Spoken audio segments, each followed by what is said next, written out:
Poco के F6 device के लिए यहाँ पे एक अनदर फ्लेम ओएस का अपडेट आ चुका है और जब भी इसके अपडेट आते हैं बहुत से लोग काफ़ी ज़्यादा एक्साइटेड रहते हैं क्योंकि एक ऐसा रोम है जो कि जब भी अपडेट प्रोवाइड करता है काफ़ी ज़्यादा इंटरेस्टिंग होता है, काफ़ी स्मूथ और काफ़ी बैलेंस्ड होता है। और आज के इस वीडियो में इसी अपडेट के बारे में बात करने वाले कि कैसा परफॉर्म करता है, आपको यूज करना चाहिए या नहीं, क्या क्या कस्टमाइजेशन मिलते हैं और साथ साथ रिजल्ट वगैरह कैसे देखने को हमें मिलते हैं। तो इसलिए लास्ट तक जरूर वॉच करना ताकि आपको सारी चीज़ें पता चल सके और पॉसिबल हो तो हाइप भी दे देना।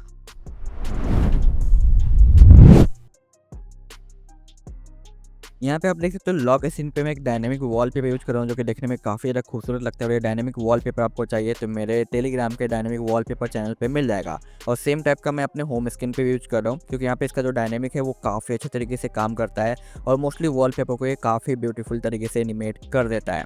साथ साथ माई डिवाइस में आप देखोगे कि आपको यहाँ पे दिखाई देता है फ्लेम ओएस जो कि 2.0.204 का एक लाइटर वर्जन है। इसके दो अपडेट अवेलेबल है, एक लाइटर है एक ब्रीफ वाला है। दोनों में क्या डिफरेंट है वो भी मैं आपको दिखा दूंगा, बट अभी के टाइम पे इसके ऊपर आप नज़र डालो जहाँ पे आपको देखने को मिलता है ताइवान वेस्ट क्योंकि यहाँ पे TW लिखा हुआ है। डिटेल एंड इन्फो में आते हैं तो एंड्रॉयड 15 10 मंथ का सिक्योरिटी पैच आपको देखने को मिल जाता है और इंस्टॉलेशन के टाइम पे ही आपको ऑप्शन मिलते हैं कि आपको इसे रूट करना है मैजिक से, कर्नल एसयू से या कि एसयू वगैरह से।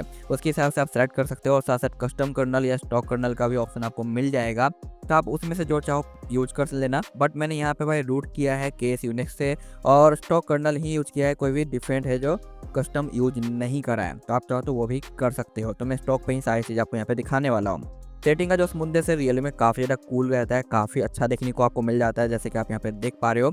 ये चीज़ मुझे काफ़ी ज़्यादा सही लगी है और बाकी इसका कंट्रोल सेंटर भी काफ़ी स्मूथ रिस्पॉन्स देता है, कहीं पे भी लैग देखने को नहीं मिलता। और अभी तक मैंने इसका वॉल्यूम पैनल बाहर नहीं निकाला है और मैं हमेशा यही कहता हूँ कि जब भी हम वॉल्यूम पैनल को फर्स्ट टाइम बाहर निकालते हैं तो हल्का सा लैग देखने को मिलता है। तो वो यहाँ पे देखेंगे कि लैग नज़र आता है या नहीं। तो यहाँ पे मैं प्रेस करता हूँ, ये आ चुका और यहाँ पे देखो हल्का सा स्लाइटली देखने को मिला ना। तो ये नेचर है हमारे हाइपर का जो कि 1 और 2 में देखने को मिलता है, लेकिन ये ऑफिशियली हाइपर OS 3 के अंदर सॉल्व मुझे नजर आया है। लेकिन ग्लोबल में आएगा तो देखेंगे उसमें ये सॉल्व होता है या नहीं। तो ये नेचर है, ये फिक्स नहीं होने वाला, उसे इग्नोर करना। बाकी हर जगह पे काफ़ी सही तरीके से आपको यहाँ पे वर्किंग देखने को मिल जाता है, चाहे वो ऐप्स ओपनिंग हो, क्लोजिंग हो, आइकन एनिमेशन वगैरह हो, काफ़ी स्मूथली ये रिस्पॉन्स देता है। बाकी यहाँ पे फोल्डर की सेटिंग के अंदर आते हैं, यहाँ पे वही बेसिक से आपको ऑप्शन देखने को मिल जाएगा। बाकी यहाँ पे एडिशनल के अंदर आपको मल्टी लैंग्वेज सपोर्ट मिल जाता है तो आप इसे अपने नेटिव लैंग्वेज में यूज कर पाओगे। बाकी यहाँ पे clear speaker, circle to search, game turbo, floating window और बाकी साइड बार वगैरह आपको देखने को मिलते हैं। यह है कि सारे सर्विसेज यहाँ पे आपको मिल जाएंगे। अभी मैंने फ्लाइट मोड किया है क्योंकि कॉल वगैरह आ रहे हैं बार बार, इसलिए मैंने यहाँ पे ऑफ किया है। बैटरी के अंदर आपको देखने को मिल जाता है स्क्रीन ऑन टाइमिंग, जहाँ पे आपको नंबर देखने को मिलता है कितने घंटे आपने यूज किया, वो सारी चीज़ें जो कि सही लगा। क्योंकि अभी आजकल जो अपडेट आ रहे हैं जिसमें यहाँ पे स्क्रीन ऑन टाइम ऐड किया जा रहा है वहाँ पे सिर्फ mAh बैटरी शो कर रहा है बट टाइमिंग शो नहीं कर रहा, तो वो मुझे पर्सनली पसंद नहीं आया क्योंकि इससे एक अच्छा आइडिया लगता है कि आपने कितना यूज किया है। सिर्फ mAh ड्रेन से कुछ खास आइडिया नहीं लगता, कैलकुलेशन वगैरह करनी पड़ती है, उसे इग्नोर करते हैं।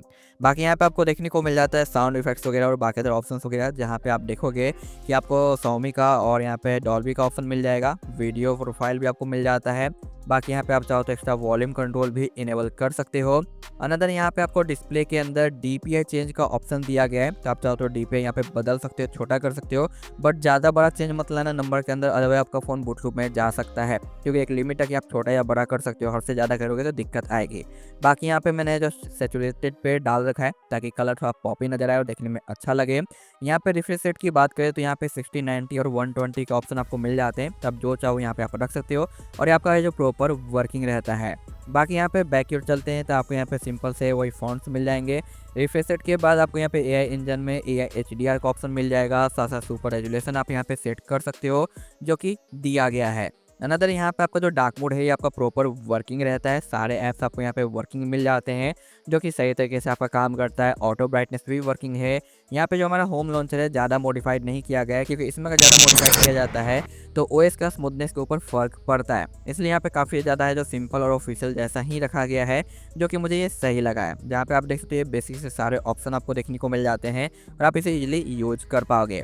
बाकी यहाँ पे आपको मिलता है नोटिफिकेशन, जहाँ पे नोटिफिकेशन हिस्ट्री वगैरह आपको देखने को मिल जाएगा। बाकी यहाँ पे आपको है जो वही 2.2 वाले फीचर्स देखने को मिलेंगे। यहाँ पे आप देखो ओल्ड कंट्रोल सेंटर का भी ऑप्शन दे दिया गया है जो कि ऑफिशियली रिमूव हो चुका है, बट आप ओल्ड यूज करना चाहते हो तो वो भी कर सकते हो और नया वाला कंट्रोल सेंटर रखना है तो वो भी आप यहाँ पे कर सकते हो। दोनों के ऑप्शन यहाँ पे आपको अवेलेबल मिलते हैं। अनदर लॉक स्क्रीन पे वही आपको कस्टमाइज शॉर्टकट मिल जाता है जहाँ पे लेफ्ट एंड राइट वगैरह सेटिंग आप चेंज कर सकते हो। बाकी बेसिक से सारे ऑप्शन आपको मिलेंगे। पर्सनलाइज़ के अंदर आपका जो एओडी है यहाँ पे सेम एज लॉक स्क्रीन भी आपको देखने को मिल जाता है, जो कि आपका यहाँ पे प्रॉपर वर्किंग रहता है। देख सकते हो यहाँ पे सही तरीके से हमारा काम कर रहा है, तो इसका बेनिफिट ले पाओगे। साथ साथ यहाँ पे आप चाहो तो 10 सेकेंड ऑलवेज ऑन वगैरह रख सकते हो, बट बैटरी को ज़्यादा लंबा रन करने के लिए मैं एओडी को ऑफ रखता हूँ। बट आपकी मर्जी, आप अगर फीचर्स यूज करना चाहते हो तो रख सकते हो ऑन। और बाकी यहाँ पे डायनेमिक वॉलपेपर काफ़ी सही तरीके से काम करता है, जो कि मुझे काफ़ी ज़्यादा खूबसूरत लगा है। और आप भी इसी तरीके से यूज में ला सकते हो। अलग अलग वॉलपेपर को काफ़ी अच्छे तरीके से एनिमेट करेगा, जो कि आपके लिए काफ़ी ज़्यादा अच्छा होने वाला है। अनदर यहाँ पे थीम के अंदर वही बेसिक से इनका जो हमेशा फ्लेम वॉइस में थीम देखने को मिलता है वही देखने को मिलेगा, क्लासिक वाला। बाकी आप अलग से यूज कर लेना। यहाँ पे हाइपर के जितने भी क्लॉक्स फॉर्मेट मिल जाते हैं लॉक स्क्रीन वाले, वो सारे आपको देखने को मिलेंगे, जो कि आप यूज कर सकते हो। No issues. फिंगरप्रिंट एनिमेशन की बात करें तो यहाँ पे ज़्यादा एनिमेशन अनलॉक नहीं है, ऑफिशियल वाले ही आपको मिल जाते हैं। साथ साथ यहाँ पे आपको देखने को मिलता है माई डिवाइस के अंदर एक्स्ट्रा सेटिंग, जो कि एडिशनल ऑप्शन है, जहाँ पे कलर नोटिफिकेशन आप यहाँ पे चाहो तो ऑन ऑफ कर सकते हो। स्पैन नोटिफिकेशन है, डिसेबल फ्लैग सिक्योर है, मैक्स एफपीएस वगैरह है, हाइड मी अकाउंट का ऑप्शन मिल जाता है, इंटीग्रिटी स्पूफ आपको मिल जाता है, जो कि बाय डिफॉल्ट आपको फिक्स मिलता है। फोटो स्टोरेज और गेमिंग वगैरह ये सारे आपके वर्किंग रहते हैं। और फाइनल एक अप्लाई का सेटिंग आपको देखने को मिलता है। तो ज़्यादा कस्टमाइजेशन नहीं है, लेकिन हाँ सारे यूजफुल फीचर्स यहाँ पे आपको मिल जाते हैं, जो कि आपके काम आते हैं। कैमरे की बात करें तो कैमरा हमारा स्टॉक वाला ही है, जहाँ पे सारी चीज़ आपकी वर्किंग रहती है, इसमें कोई दिक्कत नहीं आता। आप आसानी से यहाँ पे यूज में ला सकते हो सारी चीज़ों को। और वाटरमार्क वगैरह भी आप देख सकते हो, वही ऑफिशियल स्टॉक वाला है। नया वाला कैमरे में कुछ और चीज़ें आई है, बट वो यहाँ पे ऐड नहीं करा गया।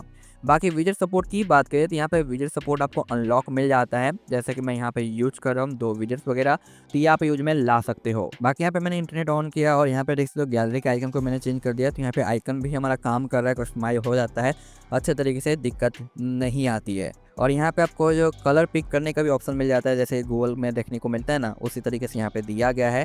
आप यहाँ से डार्क मोड वगैरह भी ऑन एंड ऑफ कर सकते हो, जो कि सही है। बाकी हम आते हैं इसके परफॉर्मेंस टेस्ट रिजल्ट के ऊपर कि कैसा हमें परफॉर्म करते हुए नज़र आता है, तो वो हम यहाँ पे देख लेते हैं। सेटअप कंप्लीट करने के बाद आपको इतने सिस्टम डिफ़ॉल्ट ऐप मिलेंगे, बाकी आप अपने नीड के हिसाब से डाल लेना। अनदर यहाँ पे बैटरी ड्रॉप देखो 100 के बाद मॉर्निंग में हमें 98 देखने को मिल जाता है, जहाँ पे 2% का बैटरी ड्रॉप गया है 9 मिनट में, जो कि मैं कहूँगा काफ़ी सही है स्टैंड बाई के मामले में। अनदर यहाँ पे CPU टोटल काफ़ी ज़्यादा बेहतरीन दिखाई देता है, जो कि 4,24,000 मैक्स है। और मिनिमम यहाँ पे जो 3,62,000 आपको देखने को मिलता है, 86 का परसेंटेज निकल के आता है। वहीं पे गिगबेंच भी काफ़ी ज़्यादा बेहतरीन है, और सेम गिगबेंच आपको इसका जो सेकेंड वर्जन है उस पर भी देखने को आपको मिल जाता है। अनदर ये है हमारा AnTuTu स्कोर, जो कि काफ़ी ज़्यादा अच्छा है, और यहाँ पे हीटिंग ज़्यादा इसने गेन नहीं किया, बैटरी ड्रॉप भी ज़्यादा नहीं किया है, जो कि मैं कहूँगा सही दिखाई देता है। बाकी यहाँ पे एक्स्ट्रा FPS जो कि 120 है अनलॉक मिल जाता है। अनदर यहाँ पे L1 का सपोर्ट, डॉल्बी विजन, HDR वगैरह आपको मिलेंगे ही। फोटो स्टोरेज भी आपको यहाँ पे अनलॉक मिलेगा, और यहाँ पे डिवाइस तीनों का तीनों आपको पास रहता है। मैं यहाँ पे दिखा देता हूँ, क्योंकि कुछ लोगों को बिलीव नहीं होता कि भाई मैं स्क्रीनशॉट शेयर कर रहा हूँ तो क्या पता किसी और फ़ोन का हो। ऐसा नहीं है, मैं इसी फ़ोन का स्क्रीनशॉट चेक करने के बाद ले लेता हूँ, ताकि बार बार दिखाने में लंबा टाइम ना जाए। ओके, इसलिए मैं सारे स्क्रीनशॉट ही कलेक्ट कर लेता हूँ रोम के अंदर, जो कि ईजी रहता है। बाकी यहाँ पे आपका जो प्ले स्टोर भी सर्टिफाइड रहता है, तो यहाँ पे दिक्कत नहीं आएगी। बट जब आप फर्स्ट टाइम शो करोगे ना, तो यहाँ पे दिखेगा कांट सर्टिफाइड या फिर अनसर्टिफाइड, तो इस पर क्लिक कर देना फिक्स के ऊपर, और ये आपका है जो फिक्स हो जाएगा, और आपको ये शो करने लग जाएगा कि हाँ अब आपका है जो सही है। तो ऐसा चीज़ मेरे साथ हुआ, इसलिए मैंने आपको यहाँ पे बता दिया।